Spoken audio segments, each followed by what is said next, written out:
Tá. Ô, E aí, Ricardo, beleza? Tudo bom? tudo bom? Tranquilo? Boa noite Beleza? aí. Tudo jóia? Ô, Ah, Ricardo, Jonas. pessoal, Ah, pessoal vai entrando aí. bacana. Pra turma que não conhece o Ricardo, acho que a grande maioria conhece aí, né? O Ricardo é aquele que conserta a nossa carcaça, gente. É o fisioterapeuta quando a gente estraga aí ele, A o turma. Daniel, né? O pessoal lá do NEF Isso, do estão aí com a NEF. gente, Isso. né? E vamos fazer esse bate-papo aí, né, Ricardo? Falar aí sobre as Sobre as lesões na lesões. corrida e como a Isso. gente pode agir na prevenção, né? Prevenção. Para entender um pouco sobre as lesões, né, Helena? É importante que as pessoas tenham essa autonomia de se tratar, de prevenir, né? Para Aham. poder diminuir a quantidade de lesões que acontece, que não só na corrida, mas que na maioria dos esportes é realmente uma praga, né, no dia de hoje. As Hum. lesões, elas acometem os atletas em grande intensidade, com uma prevalência muito alta, e a gente sabe que isso faz com que a pessoa, muitas vezes, pare até de praticar o esporte, né? As lesões são a maior causa de afastamento das corridas, são as lesões. Então, a gente tem que entender um pouco sobre quais são essas lesões, como que elas se manifestam e o que que a gente pode fazer de trabalho preventivo, coisas que a gente possa mudar, às vezes, na técnica ou mudar com algum tipo de trabalho compensatório para que a gente possa minimizar esse risco aí dessas lesões e, com isso, fazer a carreira ou a diversão das pessoas durar por um período de tempo bem grande, bem maior do que a gente vê hoje em dia. Então, a ideia seria essa do nosso papo aí. Entender um pouco Beleza. mais como as lesões acontecem, Aham. entender um pouco mais a origem das lesões, falar um pouquinho sobre quais são as principais lesões que acometem os corredores. A gente tem uma literatura bem vasta sobre esse tema, né? E, além disso, falar um pouco sobre as características também de alterações cinemáticas. Alterações Aham. cinemáticas, alteração da posição dos segmentos do corpo, também das alterações cinéticas, que tem a ver com a característica da força que está sendo imposta às articulações, e também as características espaço-temporais, que tem relação com a cadência, que tem relação com o tamanho do passo. Tudo isso, a gente vê hoje em dia os trabalhos têm aí mostrando muita coisa para a gente interessante. Como é uma área muito nova, ainda tem muita coisa que é controversa. A gente ainda Uhum. tem muita coisa que são coisas que você não consegue definir com clareza.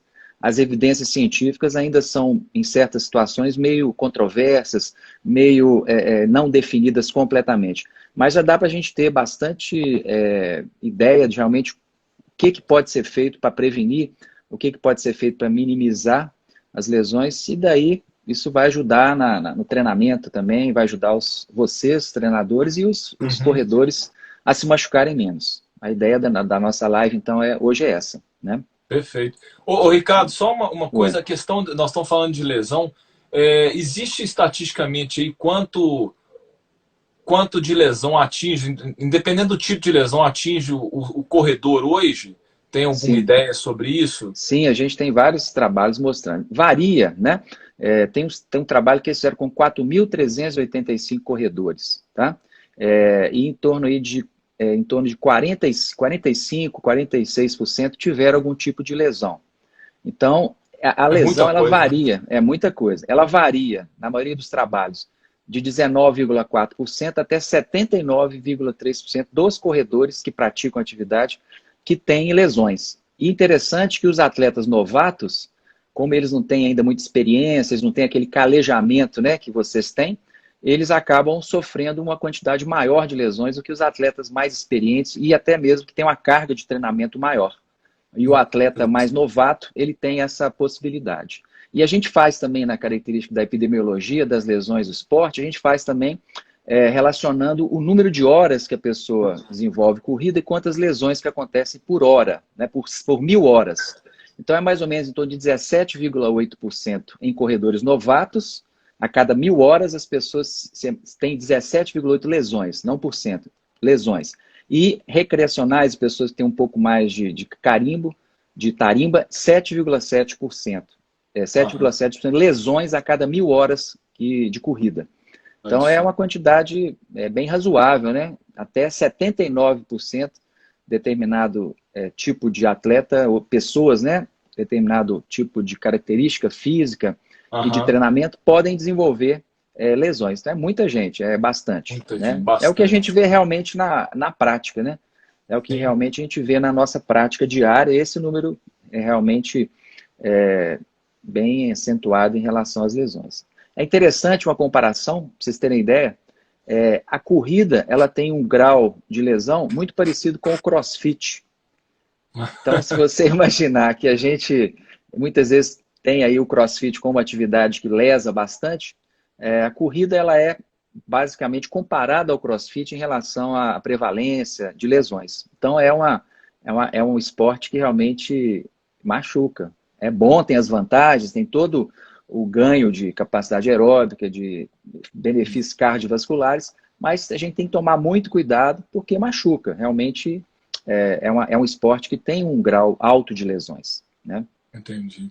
Ô, Ricardo, a gente aproveitando aí, quais são os tipos de lesão mais que só o corredor sofre aí, mais Isso. acontece na corrida? Olha, isso aí existe também vários trabalhos, várias estatísticas, falando assim em relação ao nível de aparecimento da lesão. A lesão mais comum que a gente tem é a dor fêmoro-patelar. É aquela dor que o indivíduo sente quando vai agachar, quando vai fazer um exercício, por exemplo, um leg press ou um banco extensor, quando ele fica no cinema com o joelho muito dobrado, e aí ele tem que esticar o joelho porque o joelho dói. Então, isso a gente chama de síndrome dolorosa patelofemoral. É a patologia mais comum que existe, a incidência é bem alta. Tem também, em segundo lugar, a tendinopatia do Aquiles, que é também o Aham. calcanhar, o tendão do calcâneo, que é uma lesão muito frequente também. É uma tendinopatia. Depois a gente pode falar um pouco sobre as características das tendinopatias.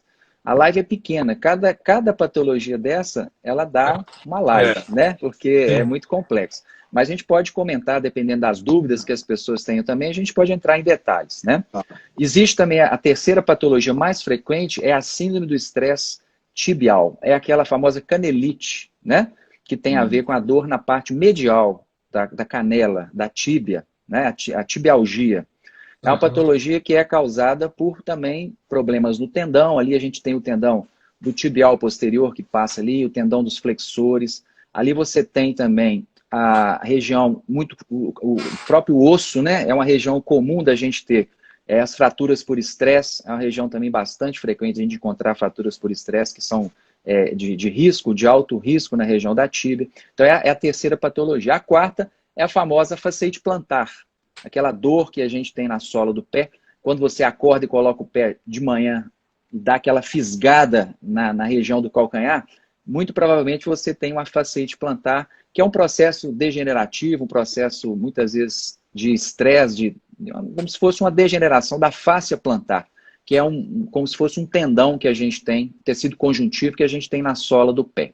Depois, a outra bastante comum que a gente tem muito hábito de tratar também, podemos falar mais detalhes sobre ela, seria a síndrome da banda iliotibial. É aquela famosa dor lateral do joelho que as pessoas têm. Então, a banda iliotibial ela é um retináculo, né? E ela vem desde a bacia até lá no joelho, no tubérculo de Gerti. Então, é muito comum a pessoa ter ali naquele local um estiramento excessivo dessa fáscia. E ela raspa no côndilo do fêmur. Isso, então, produz uma inflamação do próprio côndilo e também da fáscia. Isso gera, então, muita dor, aquela dor que a pessoa começa a correr, aí, de repente, ela sente aquela dorzinha lateral no joelho, ela sente aquela dorzinha chata, e isso incapacita, muitas vezes, que a pessoa consiga continuar correndo. Então, realmente, é uma patologia bastante comum da gente ver. A outra é o estiramento da panturrilha. É também uma outra lesão muito frequente. Nessa sequência, é um estiramento da panturrilha. Geralmente pode ser decorrência do estiramento do gastrocnêmio ou do sólio, porque são aqueles músculos ali do tríceps sural, e às vezes tem também o estiramento do plantar, até uma ruptura do plantar. Algumas pessoas não têm o plantar, mas o mais comum é a gente ver a lesão da transição músculo-tendínea do gastrocnêmio, onde o gastrocnêmio vai virando o tendão de Aquiles. Então é uma Entendi. região também bastante comum da gente ter problema. Depois as lesões do menisco, lesões meniscais são bastante comuns. As fraturas por estresse, que também são comuns. A tendinopatia patelar, que é um problema não relacionado à patela, mas ao tendão patelar, né? Aquela estrutura que transfere a força do quadríceps para a tíbia.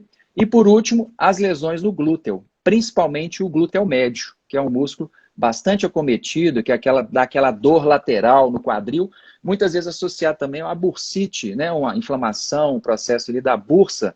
Se confunde muito o tendão do glúteo médio com a bursa subglútea que existe ali. Então é também aquela dor lateral que as pessoas sentem quando correm. Então isso aí são as patologias mais comuns, as patologias que a gente vê que vocês, como treinadores também, devem perceber que os atletas têm, né? São as patologias mais comuns.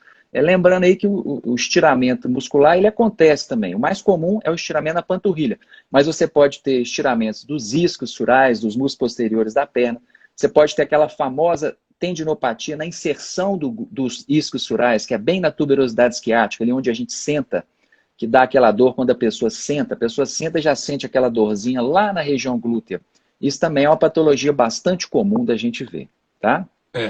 São, então, aí no geral. Daí, você falou duas aí que eu sou doutor nela, né? Estiramento de panturrilha. Mas eu fui ter, isso é engraçado, só para fazer um parênteses aí, que eu fui ter estiramento de panturrilha, foi 2 anos atrás, e eu não tinha tido estiramento de panturrilha desde 2004. É interessante. É por quê, Heleno? Porque você treina em alta intensidade. Esse é um paradoxo. É interessante a gente falar sobre isso. Por quê? O treinamento de alta intensidade, ele previne lesões. Então, se você chega no nível de conseguir treinar em alta intensidade, escalonando todas as etapas de maneira adequada, o próprio treinamento de alta intensidade, ele é preventivo. Então, ele vai fazer com que você tenha menos lesões. Por isso, muitas vezes, que os novatos têm mais. Eles não conseguem chegar naquele ponto de estabilidade corporal, de equilíbrio corporal. Então, isso é muito interessante. O treinamento de alta intensidade, ele é um treinamento que previne também lesões. Ele consegue minimizar as lesões. Se você chega naquele alto nível, que era o que você devia ter, né?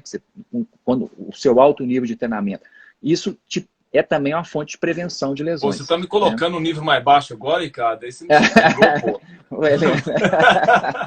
Não, você continua no alto nível, só que mais velho, né? Mais velho. Pois é. Mas, Ricardo, e quais são os fatores que a gente tem que ser levado em consideração nisso aí, para que essas lesões, que elas acontecem, no caso, a origem disso aí? A origem disso, Heleno, é uma coisa, a gente chama multifatorial, né? Até mais do que multifatorial, porque não dá para a gente isolar. Quando a pessoa tem uma lesão, qualquer uma dessas, a gente nunca pode dizer que é uma coisa, o fator desencadeante foi uma coisa apenas. A lesão, seja em qualquer área esportiva, ela é uma lesão que vem da interação de vários fatores. A gente chama de fatores intrínsecos, que são aqueles fatores que estão no corpo do indivíduo. E aí os fatores intrínsecos são fatores modificáveis, como, por exemplo, a força, né? Você pode melhorar a sua força, você pode melhorar a sua capacidade neuromuscular de gerar força, né? Você pode melhorar a sua resiliência dos tecidos, você pode deixar os seus tecidos mais fortes, mais hipertrofiados. Isso ajuda a dissipar melhor as cargas que vão acontecer no seu corpo durante a corrida. Então, isso são fatores que a gente chama de modificáveis. Agora, existem fatores intrínsecos que são não modificáveis. Por exemplo, o alinhamento postural. Algumas coisas a gente não consegue mudar, né? A forma da perna da pessoa, né? A idade eu não consigo mudar, né? A anatomia, o desenvolvimento anatômico da pessoa, tem coisas que a gente não consegue mudar. Uma escoliose, por exemplo, é difícil você mudar. Então, isso a gente chama de fatores intrínsecos não modificáveis. E aí, quando você, então, pega esses fatores intrínsecos, cada um de nós, se a gente for analisar, temos fatores de risco intrínseco. E você, então, expõe esses fatores de risco intrínseco à carga de treinamento. Você expõe esse indivíduo ao treino, que é o que vocês dão para as pessoas, as planilhas, as orientações da intensidade, do volume. Dessa interação dos fatores intrínsecos com a carga de treinamento, duas coisas podem acontecer. Ou a pessoa vai se adaptar, então ela vai ter um fitness, ela vai ter uma condição aeróbica melhorada, uma condição muscular melhorada, e isso vai fazer com que ela tenha uma menor possibilidade de se lesar. Ou ela vai entrar no que a gente chama no modelo do Gabbett, que é muito interessante, na fadiga. O indivíduo entrando em fadiga, ele não se recupera adequadamente, e isso faz com que ele tenha lesão. E uma grande fonte de lesão ou de relesão são lesões prévias. Então, fica um ciclo que a pessoa acaba não tendo uma performance adequada e muitas vezes tendo até que parar de correr. Então, é a interação de vários fatores intrínsecos com os fatores extrínsecos, que o grande fator extrínseco é a carga de treinamento, né? É como que você projeta, como que você trabalha com a periodização do seu treinamento. Isso é a parte mais importante. Se a gente fosse pensar qual é o maior fator gerador de lesões, realmente é a carga de treinamento. É ali que está. Se a pessoa não se expõe à carga de treinamento, ela pode ter um monte de problema biomecânico, mas ela não vai ter a carga que vai gerar aquela adaptação ou aquela má adaptação, né? Por isso a importância do maratonista, uma pessoa que tem vontade de fazer uma maratona, ela tem que ter uma exposição gradual, tem que ter uma exposição correta à carga, que é exatamente o que vocês fazem, né? E, além disso, ter uma avaliação, ter uma ideia de como que é a biomecânica dela, para que ela possa desenvolver um trabalho em que ela possa prevenir sobre algum tipo de coisa que possa ser corrigido antes que ela desenvolva a lesão. Então, basicamente, isso é daí que surgem as lesões, né? Dessa interação. E é interessante essa questão da biomecânica, pensando nisso aí, em que ponto que isso aí a gente pode falar que a biomecânica ela age de fator positivo ou de fator negativo, né? O que você vê que é possível modificar isso? Porque, assim, eu lembro quando eu estava treinando natação, e um treinador de natação é um meio totalmente diferente, a correção surtia mais efeito. Na corrida, é aquela história, né? Você não ensina pássaro a voar, então você não ensina a gente a correr. Mas eu sei que, assim, pequenas alterações, igual a gente esteve fazendo um trabalho de filmagem, que você detectou que eu tinha uma rotação do tronco para o lado direito, você tinha toda uma descarga no peso, e eu comecei a dominar isso melhor com a consciência corporal, isso me ajudou demais da conta, né? Então, exatamente, qual que é esse risco biomecânico aí que a gente... Na biomecânica, a gente pode dividir basicamente em três partes. Uma parte é a cinemática. A cinemática, não estou sendo meio teórico, mas é preciso. A cinemática, ela tem a ver com a descrição do movimento. Então, é você observar como que a pessoa, como que é a perna da pessoa, como que é o pé da pessoa, como que o corpo da pessoa, o tronco, como é que ele se comporta, né? Então, isso tem a ver muito com lesões. Principalmente, na cinemática, a adução do quadril. É aquela pessoa que quando anda, quando corre, o quadril entra, ele vai mais para dentro do que devia. A gente chama isso de adução do quadril. A adução do quadril, o pico alto, a velocidade muito rápida de adução do quadril durante a corrida, ele está relacionado com dor patelofemoral, ele está em estudos retrospectivos aí com a banda iliotibial, com o estiramento dessa banda iliotibial, né? E gerando, então, essas dores, porque a banda iliotibial ela é a abdutora do quadril. Então, quando você corre e a sua perna desloca-se excessivamente para dentro, isso vai gerar nela, na banda iliotibial, um estresse de estiramento. E muitas vezes isso é a causa de várias patologias, do joelho, do quadril, né? Então, existe aí algumas evidências, em certo ponto, limitadas, mas tem trabalhos que mostram isso, que você tem uma predisposição a ter maiores lesões quando você aduz o seu quadril. E também, com evidência limitada, a rotação interna do quadril. Quando você corre, seu joelho roda para dentro. É muito interessante a gente ver isso, porque muitas vezes a gente tem muita observação no pé das pessoas. A minha pisada é pronada, a minha pisada é supinada. Mas na maioria das vezes a gente se esquece que o problema da pronação excessiva, que é um fator de risco também em certas situações, não vem do pé, ele vem muitas vezes do quadril. Um excesso de adução do quadril vai fazer com que o seu pé prone excessivamente. Muitas vezes a pessoa coloca uma palmilha, acha que o problema está resolvido, mas não. O problema não está no pé, o problema está no excesso de adução do quadril, que está muitas vezes relacionado a um desequilíbrio muscular, a um desalinhamento de cadeias musculares, né? E é muito comum você ter esse tipo de problema da síndrome de fricção, ou da banda iliotibial, né? Decorrente, muitas vezes, desses mecanismos rotacionais do tronco. Existe uma cadeia que a gente tem na lateral que cruza o corpo e vai para o outro lado. Então, muitas vezes a pessoa, quando corre rodando o tronco, ela acaba estirando toda uma cadeia miofacial, que começa no ombro e termina lá no pé. E é muito comum a pessoa ter esses tipos de lesão decorrentes desses desequilíbrios entre essas cadeias cinéticas e cinemáticas. Então, são dois fatores bem determinados na literatura que têm evidências bastante sedimentadas até, que a adução do quadril, no caso da banda iliotibial, é um fator, e também no caso da dor femopatelar. São fatores que podem desenvolver esse tipo de problema. A rotação interna do fêmur também, porque ela vai desalinhar a patela, ela vai tirar a patela do eixo dela de deslizamento, que tem que ser um eixo perfeito. Então isso vai sobrecarregando a estrutura, o tendão, a patela, né? E vai diminuindo, vai aumentando a possibilidade da pessoa ter esses problemas, quando ela se expõe à carga. Então isso é interessante. Isso, sem a carga, isso a pessoa mantém, né? Pode ser que quando ela fique mais velha, ela tenha algum problema, né? Ô, Ricardo, só colocando aí, que é interessante isso que você está falando, pessoal, muitas vezes, que hoje a gente vive quase que uma ditadura aí, de tênis para pisada pronada, supinada, Isso. E até mesmo aquelas aterrissagens de antepé, aterrissagem de choque de calcânio, e pensando que isso que vai resolver o problema. Então, às vezes, as pessoas estão focando, os treinadores, outros estão focando todo o treinamento, o tratamento na questão só de como que a pessoa está aterrissando e está pisando, mas está esquecendo de toda a cadeia lá em cima. O resto, né? Todo o resto. O corpo, ele tem uma tensigridade, ele tem cadeias miofaciais de transmissão de força. Então, é um processo bem complexo, né? Não é uma coisa assim. Você não pode olhar segmentos.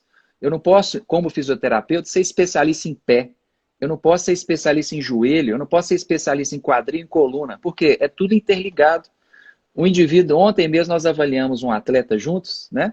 E o problema dela, ela estava com uma fratura por estresse, e o problema dela era a coluna, era o excesso de rotação que ela tinha no tronco. Então, não adianta a gente querer olhar segmento. O corpo, principalmente o corpo, quando está correndo, quando o corpo está em atividade dinâmica, né? Você tem que interagir e perceber como que são essas cadeias cinemáticas e cinéticas. Isso é que muitas vezes tem que ser observado. Não é uma coisa simples, exige uma avaliação muito interessante, muito profunda, né? Com muito conhecimento biomecânico. Mas é o que resolve o problema. Não adianta eu pensar no pé, vou colocar um tênis para pisada pronada. Isso já caiu por terra. Hoje em dia, a gente vê os trabalhos mais modernos em relação a isso. Ninguém usa mais essa característica de pé pronado, pé supinado, tênis. Já mudou esse tipo de conceito. Hoje em dia, a gente tem o conceito do conforto. O que é confortável? Se o tênis está confortável para você, você está com o tênis correto, né? Essa coisa da pronação excessiva, do tênis que corrige essas coisas, é muito questionável hoje em dia. A gente já não tem mais essa preocupação tão grande em determinar o tipo de pisada, e primeiro que é muito difícil, é um processo muito dinâmico, é um processo de análise. Mais do que olhar o pé, você tem que olhar esse conjunto. Por quê? Muitas vezes o que está gerando o problema no pé é um problema de cima, é um problema lá na rotação do seu tronco, que está fazendo o seu pé pronar. E isso não vai ser resolvido com o tênis, né? E, em geral, o tênis é um tênis que seja confortável, um tênis que te dê conforto. Esse é o melhor tênis para você, né? Em termos de prevenção de lesões. E essa questão também da pisada, né? Da pisada na ponta, no antepé ou na pisada do calcânio, isso é uma coisa que começou com um antropólogo, né? De Harvard, e ele começou a ir para a África, olhar os meninos correrem, e ele viu que os meninos que nunca usaram tênis só corriam na ponta dos pés, corriam um pouco mais na ponta do pé. E aí ele foi propondo teorias e mostrou-se que quando você corre na ponta do pé, um pouco mais na ponta, no antepé, você tem o pico de força, ele é menor do que quando você bate o retropé, quando você bate o calcanhar. O pico de força é um pouco menor em relação, comparativamente, na plataforma de força. Então, propôs isso, que vamos mudar a técnica, vamos começar a pisar no antepé. Mas também é uma coisa que não... existem atletas de altíssimo nível que fazem uma boa absorção de impacto pisando no retropé. O negócio não é onde você pisa, é como que você absorve o seu impacto. Obviamente, se você pisa no antepé, você tem a panturrilha trabalhando mais. Isso vai muitas vezes poupar o joelho.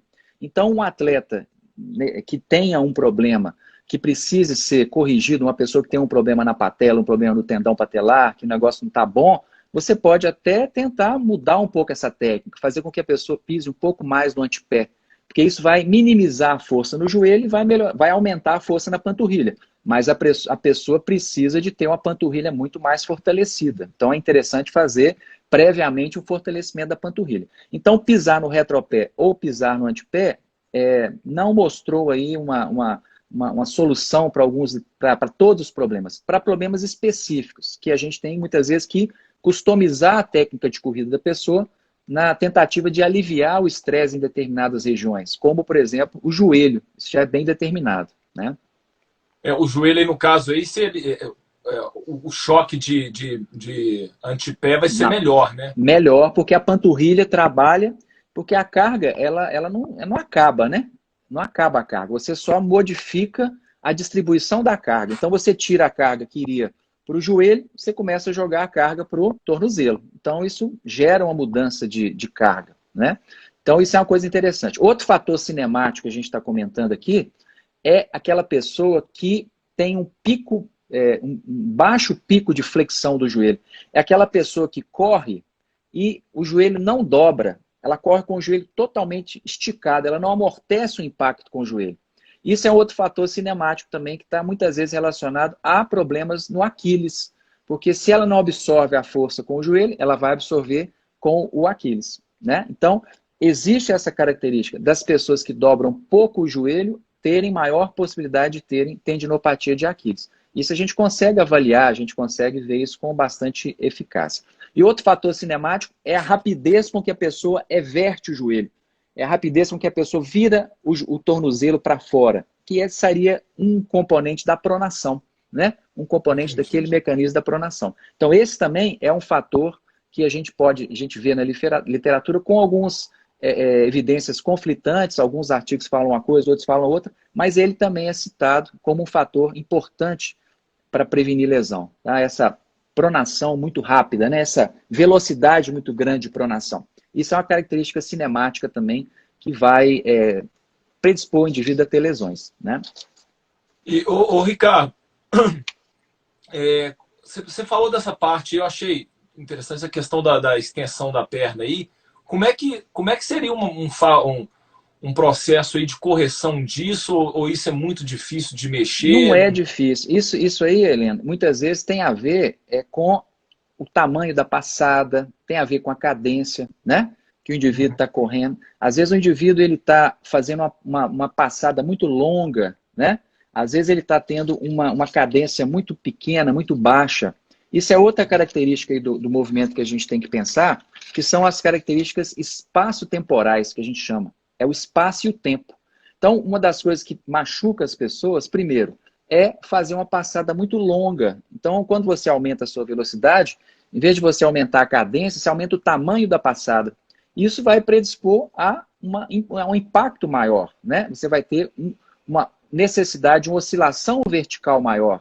E com isso, mais impacto. Né? Esse é um fator além de ser mais espaço-temporal. dispendioso, né? Além de ter estudos mostrando que você tem diminui a economia de corrida aí, diminui a economia de corrida, porque o indivíduo outro fator, aumentar a oscilação vertical dele, né? Tem indivíduo que quando corre, em vez de correr para frente, salta, né? Ele fica saltando o tempo inteiro. Então isso é uma coisa que aumenta o impacto, isso gera um gasto energético maior, isso perde aí completamente o sentido da corrida, né? E aumenta a incidência de lesões, porque aumenta o impacto na corrida. Então, muitas vezes, um equilíbrio melhor entre a cadência, que vai regular o tamanho da passada, pode ser a solução para esse indivíduo não ter tanta carga em cima das articulações. Né? Então, é um processo interessante. Outra coisa que é interessante em relação a esse espaço temporal é o tempo de contato com o pé no solo, que vai dentro disso aí também. O indivíduo que demora a tirar o pé do chão, ele tem muito mais carga, ele tem muito mais necessidade de absorver a carga. E muitas vezes os problemas biomecânicos dele aparecem mais. É interessante, às vezes você vê, ontem mesmo a gente viu isso, né? A atleta, quando está correndo rápido, numa intensidade maior, num pace maior, ela não tem dor. Mas quando ela diminui, vai para 6 km por 10, né? Aquela 6 minutos por pace quilômetro. de 6, 10 minutos por quilômetro, o que acontece? 6 minutos por quilômetro, né? Ela acaba sentindo dor. Por quê? Ela tem mais tempo de contato com o solo. Para errar, né? Tem mais tempo para errar, né? Exato, mais tempo os problemas biomecânicos dela aparecerem. Então, isso é um problema que tem a ver, que é essa coisa do espaço temporal. É o tempo de contato com o solo. Existe também evidência limitada, né? Mais em homens do que em mulheres, mas é um fator também importante. Então, veja, e não existe, Helena, essa coisa, quando a gente está falando dessa biomecânica, não existe essa coisa da biomecânica perfeita. A gente não tem que colocar a pessoa dentro de uma biomecânica perfeita. Porque não existe uma biomecânica perfeita. Isso é lenda. Cada um tem a sua característica biomecânica. A gente não pode querer fazer um modelo, um tamanho para todas as pessoas, né? Cada pessoa tem uma característica, um estilo de corrida, né?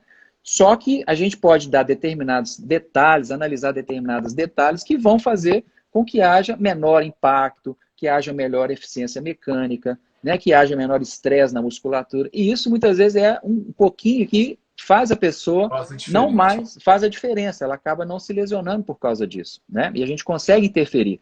Então, é a cadência, é a oscilação vertical, é o tamanho do passo. Muitas vezes é a inclinação do tronco, é você projetar o seu centro de gravidade mais próximo do seu pé, que diminui também o estresse. Então, a inclinação do tronco para frente. São determinadas... A pessoa, quando corre muito para trás, ela aumenta o peso do corpo dela em relação ao centro de gravidade. Isso, então, causa mais necessidade de fazer força. Então, são detalhes da biomecânica que muitas vezes a gente tem que prestar atenção para que você tenha uma melhor economia de corrida. E isso vai, com certeza, junto com um bom treinamento, gerar uma menor possibilidade de lesão para a pessoa. Então, essa interação é fundamental. Você falou um detalhe interessante aí, Ricardo, que eu vi um dia uma outra fisioterapeuta falando que os atletas de elite, tem muitos que aterrissam com o médio pé e tem outros que aterrissam com o calcanhar. Isso, o estilo. É o estilo, mas que todos eles, assim, 98% têm inclinação de tronco para frente. Exatamente. Como eu falei, não importa como que a pessoa pisa, importa como que ela absorve o impacto. Eu posso bater o retropé e ter uma boa flexão de joelho, ter uma boa adução do quadril, que vai me equilibrar o processo, né? Então, não é essa coisa, ela é muito dinâmica, não dá para você querer fazer um modelo para todo mundo, cada um tem a sua característica. E essa questão do impacto é muito interessante. Quando a gente vai observar, eles fizeram um trabalho com corredores novatos e eles colocaram os corredores para correr numa plataforma de força, sabe? E o cara via a plataforma de força, aquele impacto acontecendo online, ele se via correndo, né, e via o quanto de impacto que ele estava gerando.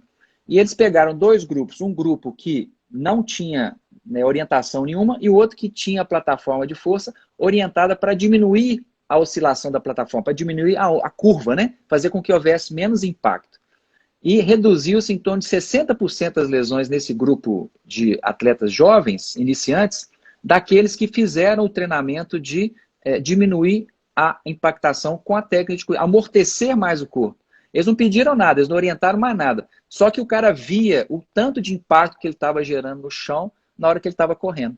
Então isso fez com que ele diminuísse muito a carga em cima das articulações e, consequentemente, a lesão. Então você veja que é possível a gente modificar, a gente customizar a corrida da pessoa para que ela tenha um melhor rendimento dentro das suas características biomecânicas.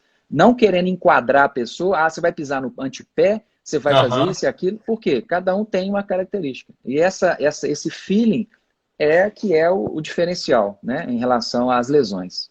E às vezes um simples detalhe, né, Ricardo?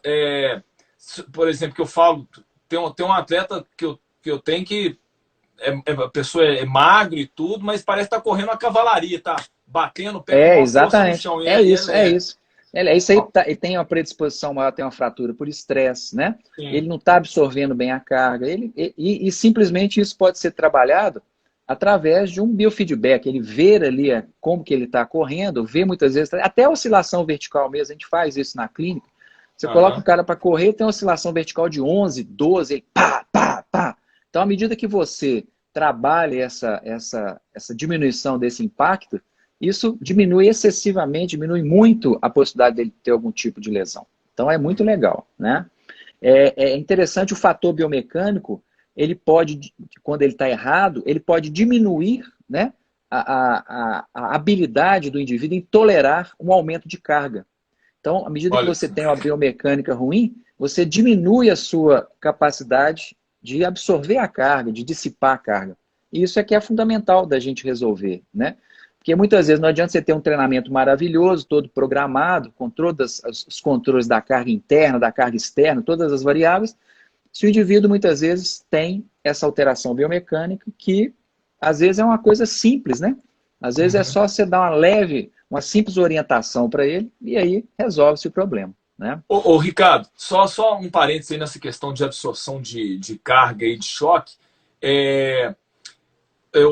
Na minha sensação, não sei se procede, por exemplo, quando eu estava com uma musculatura muito carregada, muito tensa, muito cheia de nódulo, esses nódulos e tudo, eles diminuem a sua capacidade, a tenacidade, né? A capacidade sua de absorção. Exatamente. Um dos fatores que é muito importante na geração também de lesões é a fadiga, como a gente viu ali.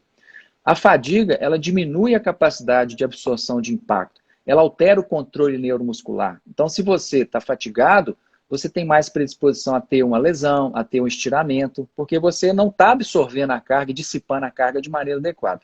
E muitas vezes, quando a pessoa ela tem um treinamento muito extenuante e a recuperação não está adequada, ela não se recupera de maneira adequada, que é outra coisa fundamental na recuperação, que tem a ver com esses fatores intrínsecos também, que é o sono, né? A pessoa que não dorme, ela não recupera. Não existe bota de recovery, não existe gelo que recupere uma pessoa que dorme mal. Quando você dorme mal, você não produz hormônio do crescimento, você não produz testosterona, que são os hormônios que vão realinhar o nosso corpo, vão resolver os problemas, as lesões, as microlesões que a gente sofreu. Então, você produz adrenalina e cortisol, que são os hormônios catabolizantes, eles catabolizam o seu corpo. Então, dormir é essencial. E muitas vezes essa alteração de sono, essas alterações geram dores miofaciais, geram a formação de nódulos. E esses nódulos fazem com que o músculo não funcione adequadamente. E isso acaba, então, gerando uma tensão aumentada, que pode gerar um estiramento, que pode levar a uma ruptura da fibra, né? Então, é importante que a gente trabalhe essa liberação, Eu não gosto de falar liberação miofacial, porque, na realidade, a gente não libera nada. Não tem jeito de liberar. Você está fazendo a reestruturação da fibra, a reestruturação do tecido conjuntivo. A gente não libera. Esse termo liberação miofacial, cientificamente, ele não é correto, porque você não está liberando nada. Você precisa reorganizar o tecido, né? E isso é importantíssimo, sim. E falando aí também em outra coisa que a gente até comentou, que tem a ver também com essa recuperação, é o álcool, né? O álcool. Às vezes o cara corre lá na sexta-feira, ou faz um longão no sábado, né? Aí vai lá e enche a tampa no sábado à noite. O que acontece? O álcool, ele prejudica, né, a produção de glicogênio. O glicogênio ele é armazenado no fígado. E o fígado é o órgão que vai metabolizar o álcool. Então você acaba gastando o glicogênio para metabolizar o álcool e não vai o glicogênio para repor aquele estresse muscular que você teve. Então, beber pouquinho, né, Helena? Beber pouquinho, beber um chopinho. Tem uma turma aí que tá... Você fala isso, tem uma turma que vai sair agora. Piragibe, o Piragibe pulou fora. Olha lá, tem uma turma aí que vai sair, já tá saindo aí. Exatamente, não dá, mas tem que pegar leve, entendeu? Se você tá no... Isso aí é no final da live que você fala, que aí você já mandando o povo embora, né? Tá acabando já, né? Mas é isso, porque realmente atrapalha, isso é comprovado. O sono, o álcool, a alimentação, isso aí as nutricionistas falam melhor do que eu, né? Mas realmente é uma coisa que a gente tem que prestar atenção, principalmente quando você está naquele pico ali de 36, né? De 32, 36 quilômetros. Você tem que recuperar bem, senão você não recuperando, você tem uma possibilidade muito maior de se lesar nas outras semanas de treinamento. É interessante essa coisa também da carga de treinamento. Muitas vezes a gente vê que a pessoa, quando tem um erro, a grande maioria das pessoas se lesa devido a erros na intensidade e no volume. E é interessante que não se sabe, assim, teve um trabalho que saiu agora, comparando o que é pior para machucar, é volume ou intensidade? Não, os dois são ruins, tem a mesma proporção. Um grupo eles pegaram e fizeram volume, no outro grupo eles pegaram e fizeram intensidade. Os dois machucaram iguais, entendeu? E os dois machucam, tem esse volume e intensidade, esse erro aí, né, na distribuição das cargas. Então, o que acontece? Quando você tem essa alteração de volume e intensidade, muitas vezes a pessoa não machuca no dia, machuca uma semana depois. E geralmente acontece, isso é determinado pela literatura. A pessoa não machuca no dia, ela vai machucar no treinamento da outra semana. Da outra Então, semana. a gente tem que ter muito cuidado quando tem esses grandes níveis de intensidade ou de volume, da gente recuperar realmente o atleta. Saber se ele está dormindo bem, medir essa carga interna, né? Que muitas vezes é determinada pela percepção subjetiva do esforço. O atleta, o feedback mesmo, né? O feedback por, sei lá, como é que você está hoje? Não, hoje eu estou arrebentado. Você não vai botar ele para fazer um tiro, 10 tiros de 1000, né? Por quê? Ele vai machucar. Então, esse feedback, essa troca do treinador com o aluno é essencial, né? Não adianta você botar na planilha e o atleta ter que cumprir. Se naquele dia ele dormiu mal, se ele bebeu, se ele está com algum problema psicológico, é outra coisa que interfere muito nas lesões, são os fatores psicossociais, né? O estresse, a tensão, a ansiedade. Isso reflete também no corpo da pessoa. Isso é um fator também gerador de lesão, né? Os fatores psicossociais. Ô Ricardo, eu acho que a pessoa... E agora a gente pensar aí na pílula milagrosa, o que previne aí da gente ter essas lesões todas aí? Cara, essa é a pergunta de $1 milhão, né? Essa é. Essa é a pergunta de $1 milhão. Mas assim, o que a gente pode pensar, né? No ideal, seria você observar, detectar todos os seus fatores de risco intrínsecos, você saber como que é a sua biomecânica, saber como você pisa, saber como que está a sua oscilação vertical, sua cadência, como que está a sua força, a sua flexibilidade, que foi um tema que a gente não falou, mas que a flexibilidade ela tem uma importância se a pessoa tem restrição de amplitude, mas no geral o treinamento de flexibilidade ele não tem um efeito muito grande na prevenção de lesões, já é determinado também, tanto de maneira, principalmente de maneira aguda. Crônica é um pouquinho, mas aguda é quase nada. Então, aquela coisa de você alongar antes de correr, isso aí caiu por terra, né? E é muito interessante porque, às vezes, a gente vê pessoas que se alongam em excesso. Então, tem pessoas que alongam, e principalmente o tendão de Aquiles, ele é um tendão que não gosta de muito alongamento. O tendão, em geral, não gosta de estiramento e de compressão. Então, à medida que você estire demais e comprima demais o seu tendão, isso não é bom. Então, aqueles alongamentos de panturrilha que a gente faz no degrau, esticando o gastrocnêmio, aquilo não é bom para o gastrocnêmio. Principalmente para as tendinites na inserção, as tendinopatias insercionais. São péssimos esse tipo de exercício. Você pode até gerar uma lesão por causa disso. Mas então, voltando àquele nosso tema, o que a gente tem que prestar atenção? Ver esses fatores intrínsecos todos, elaborar aí um plano, né, de equilíbrio biomecânico para o indivíduo, dentro das características individuais, né, dentro das características que aquela pessoa apresenta, respeitando a biomecânica dela, que tem coisas que são estilo de corrida, a gente não consegue mudar, e a parte do treinador, que é montar um treinamento que vá distribuir as cargas de maneira adequada, que vá fazer com que haja uma progressão lenta, gradual, pensar na recuperação, né? Pensar no quanto que aquele atleta está, medir a carga externa, né? Que é muitas vezes medida pelos quilômetros, por essas coisas que vocês fazem, basicamente a quilometragem semanal e a intensidade, frequência cardíaca às vezes, né? E você também regular um pouco a carga interna, que é essa coisa de observar a percepção subjetiva do esforço, ela é um excelente meio de você perceber, de recuperar, de como que o atleta está em termos da como foi o treinamento para ele e como que ele está no dia posterior ao treinamento. Às vezes, na sua cabeça, o treinamento foi intenso, mas o cara nem sentiu nada. E às vezes o treinamento foi leve, mas para ele foi muito intenso. Então é importante que o treinador saiba, tenha essa percepção subjetiva do esforço. E às vezes, em níveis mais avançados, a gente observar, por exemplo, marcadores químicos, né? Que também ajudam a secar a creatina, né? Quinase, para ver como que está o esforço metabólico daquela pessoa. Então essa interação aí é fundamental, né?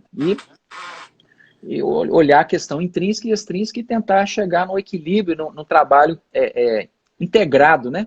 Por isso que é legal, a gente tem muito orgulho, né, de trabalhar com a sua equipe, com você, com o Volney, o George, o Rairan, Porque são pessoas que a gente vê que tem essa preocupação, né? São pessoas que estudam, que estão sempre se inteirando da situação e que têm um compromisso muito sério com os atletas.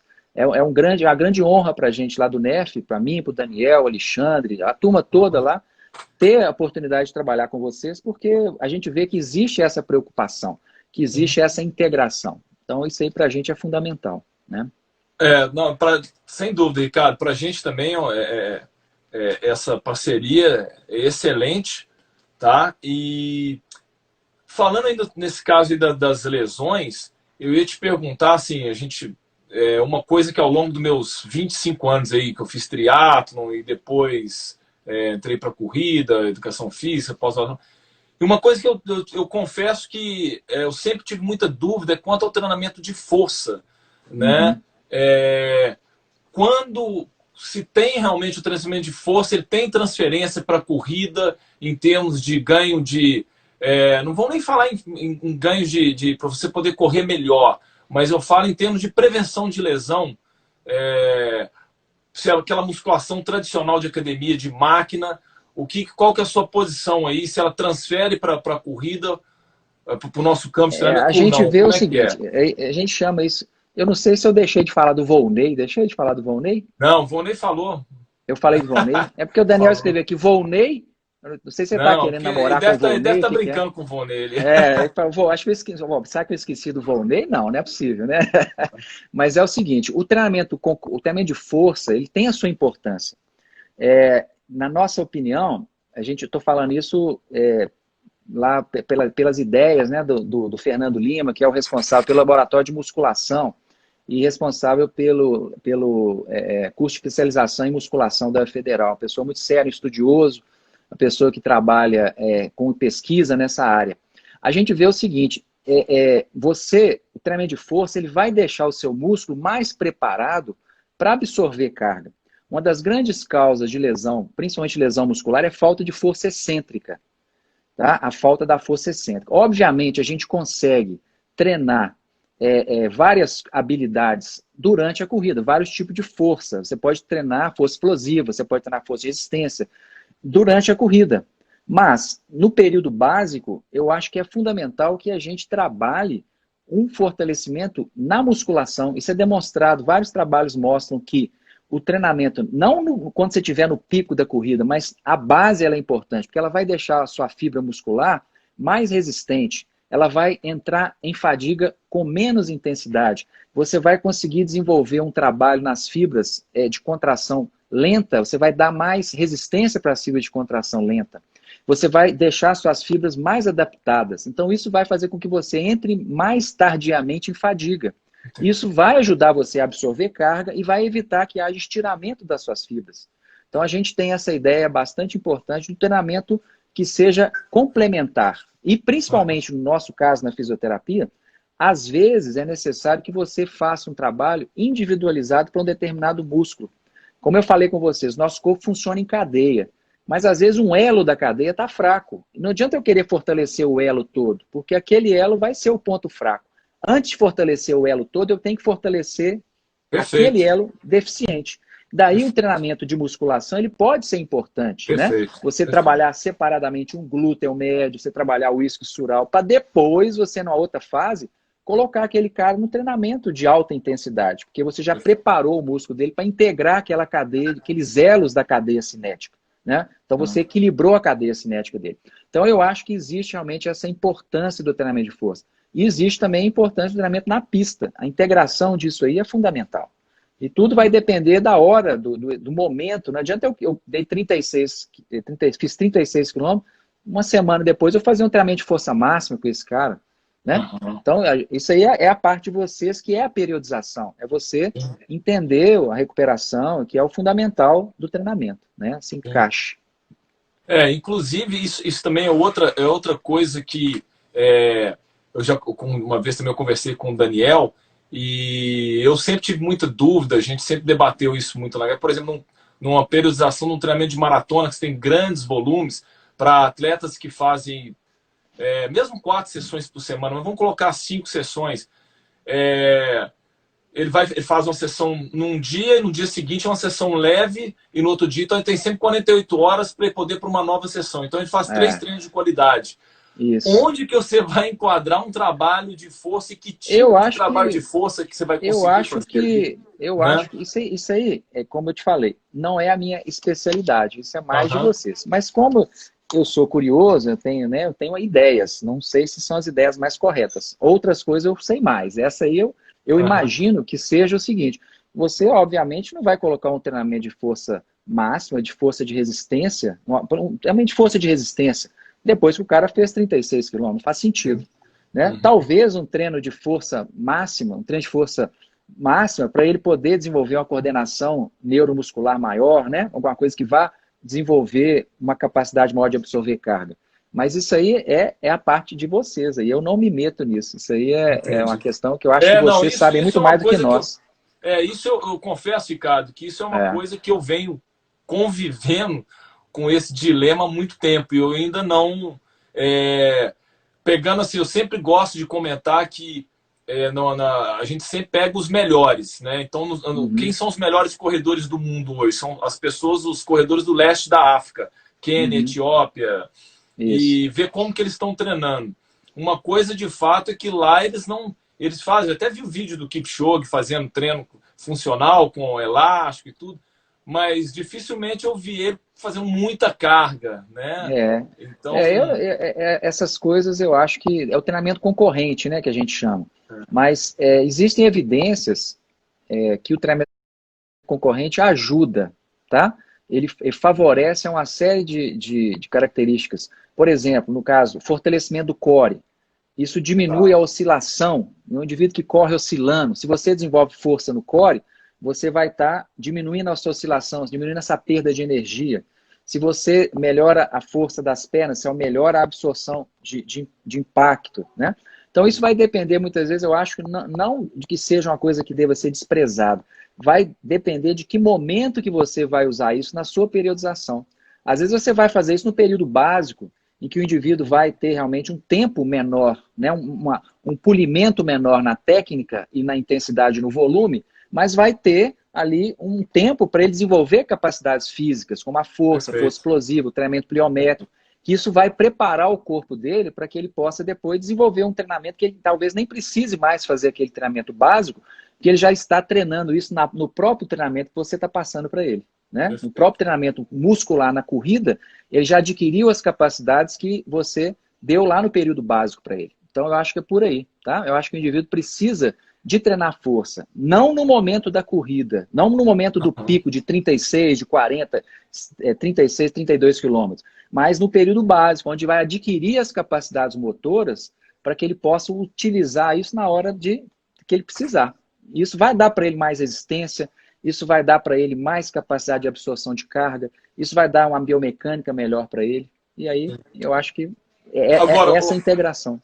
Ricardo, eu sempre falei com o pessoal que assim, eu passei durante muitos anos, praticamente quando eu decidi treinar só corrida, do 2004 até 2017, 2018, sem fazer nenhum tipo de fortalecimento.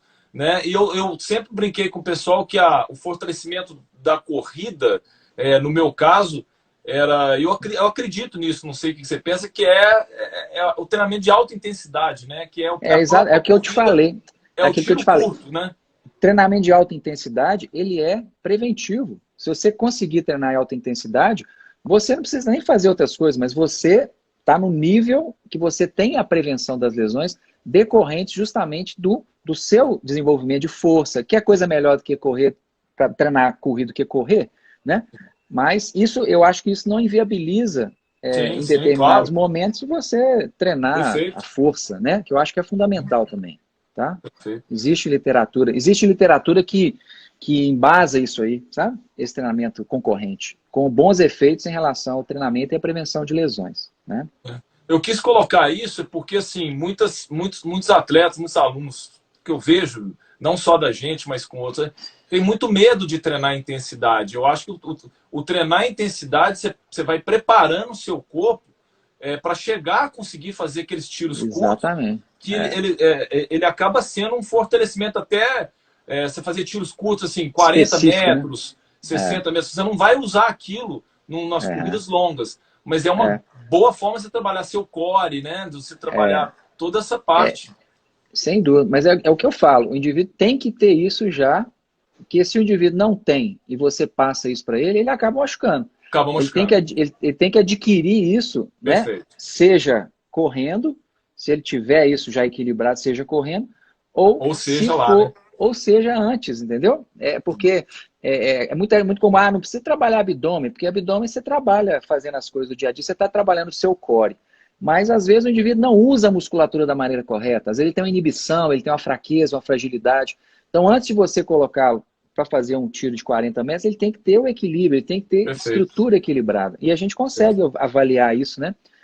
O indivíduo rodando demais, ele precisa melhorar a musculatura. E se você coloca ele para fazer um tiro de 40 metros, e ele vai rodar, né? Ele vai ter a rotação. Então ele tem que adquirir isso muitas vezes fora dali e depois tentar transferir isso para a corrida, né? Porque a gente fala muito no caso, adução do quadril, né? Aquela adução do quadril que eu citei para vocês. Se você fortalece os seus músculos fora da corrida, aquilo não se transfere para a corrida. Né? Então, a adução ela tem que ser trabalhada na corrida. Perfeito. Né? Não, tudo bem, eu posso fortalecer o elo, mas na hora de mudar mesmo o padrão mental, mudar o padrão motor, eu tenho que fortalecer durante a corrida. Do mesmo jeito o core, eu posso desenvolver isso nele. E na hora da corrida, eu vou falar, usa esse músculo, passa a usar. Eu tenho que fazer também o treinamento durante a corrida. Só o treinamento fora não se transfere para a corrida. Perfeito. Né? Ricardo, nós estamos vencendo o prazo aqui, já o Instagram manda a gente embora. Agradecer aí essa aula que você deu pra gente, eu em nome da HF. Bacana demais, cara. Nossos alunos aí. Não tem como agradecer você aí. Muito obrigado aí pela presença aí, pelo nosso bate-papo. Essa aula aí foi muito rica aí. E as dúvidas aí o pessoal pode mandar aí pro Ricardo no inbox dele. Alguém quiser mandar para mim também, para a gente poder numa próxima live aí também a gente falar sobre outros temas. A gente tem muita coisa, né, Ricardo, que envolve... Como eu falei, cada lesão dessa envolve uma live. A gente falar de dor temporotelar, falar dos fatores que tem a ver com a questão da banda tibial. Cada lesão dessa é um mundo, né? É um mundo. E a gente, cada dia, estuda mais e aprende mais e vê, na realidade, que não sabe nada, né? Cada vez a gente vê que a gente realmente está tateando. E que cada dia muda. Daqui a um ano, provavelmente eu vou estar falando outras coisas, porque a literatura ela é progressiva, ela vai evoluindo e está tendo muita pesquisa em relação a isso, né? Ricardo, obrigado mais uma vez aí. Valeu, Valmir. Tchau. Obrigado, galera. Show de bola. Obrigado. Tchau. Valeu, Helena. Prazer.